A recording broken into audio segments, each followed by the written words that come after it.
നിലനിർത്തുമോ അതോ UDF പിടിച്ചു വാങ്ങുമോ? ഞാനതിന് എൻ്റെ വ്യക്തിപരമായ ഒരു ഏകപക്ഷീയ അഭിപ്രായ പ്രകടനം നടത്തി.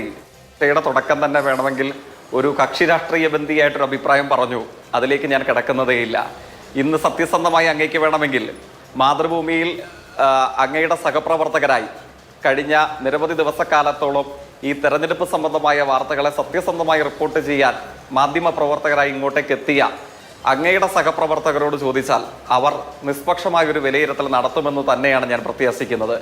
ഇന്നയോളമുള്ള നിലമ്പൂരിൻ്റെ രാഷ്ട്രീയ ചരിത്രത്തെ മാറ്റിമറിക്കാൻ ഉതകും വിധം കോൺഗ്രസ്സുകാർ വെടിവെച്ച് കൊന്നുകളഞ്ഞ നിലമ്പൂരിൻ്റെ ഏക MLA ആയിരുന്ന സഖാവ് K. കുഞ്ഞാലിയുടെ പിന്തുടർച്ചക്കാരനായി ചരിത്രപരവും അഭിമാനാർഹവുമായ ഭൂരിപക്ഷത്തോടു കൂടെ കേരള രാഷ്ട്രീയത്തിൻ്റെ ഭാവി നായകനായ സഖാവ് M. സ്വരാജിനെ നിലമ്പൂരിൽ ജനത വിജയിപ്പിക്കാൻ ഹൃദയം പകുത്തു നൽകിയിരിക്കുന്നു.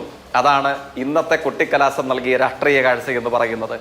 3.5 പതിറ്റാണ്ടോളം നീണ്ടു നിൽക്കുന്ന UDF രാഷ്ട്രീയത്തെ അർത്ഥശങ്കകൾക്കിടയില്ലാത്ത വണ്ണം കടപുഴക്കി എറിയുമെന്നും പകരം സങ്കുചിത രാഷ്ട്രീയത്തിനപ്പുറത്ത് ലോകമെമ്പാടുമുള്ള സർവ്വമനസ്സരുടെയും അന്യാദൃശ്യമായ സ്നേഹവായ്പകൾ പിടിച്ചുപറ്റി ഈ സ്ഥാനാർത്ഥി ഞങ്ങളുടെ മണ്ഡലത്തിൻ്റെ ഒരു സ്വകാര്യ അഹങ്കാരം എന്നതുപോലെ കേരള നിയമസഭയുടെ നിറസാന്നിധ്യമായി ഉണ്ടാവണമെന്ന് നിലമ്പൂരുകാരാകെ ആഗ്രഹിച്ചു കഴിഞ്ഞിരിക്കുന്നു.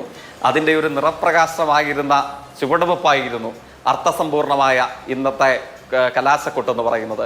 അതുകൊണ്ട് ഒരു സംശയം വേണ്ടതില്ല.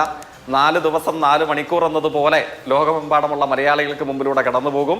4-ാം ദിവസം നിലമ്പൂരിൻ്റെ പ്രഭാതത്തിൽ വോട്ടെണ്ണി കഴിയുമ്പോൾ പുതിയ രാഷ്ട്രീയത്തിൻ്റെ ഒരു സൂര്യ തേജസ്സോടുകൂടെ സഖാവ് M. സ്വരാജ് കേരള നിയമസഭാ അംഗമായി നിലമ്പൂരിൻ്റെ ജനപ്രതിനിധിയായി ഭാവി കേരളത്തെ നയിക്കാൻ ദിശാസൂചികയുള്ള ഒരു നായകനായി നമ്മുടെ കേരള നിയമസഭയിൽ ഉണ്ടാകും. സംശയം വേണ്ടതില്ല, തീർച്ചയാണ്.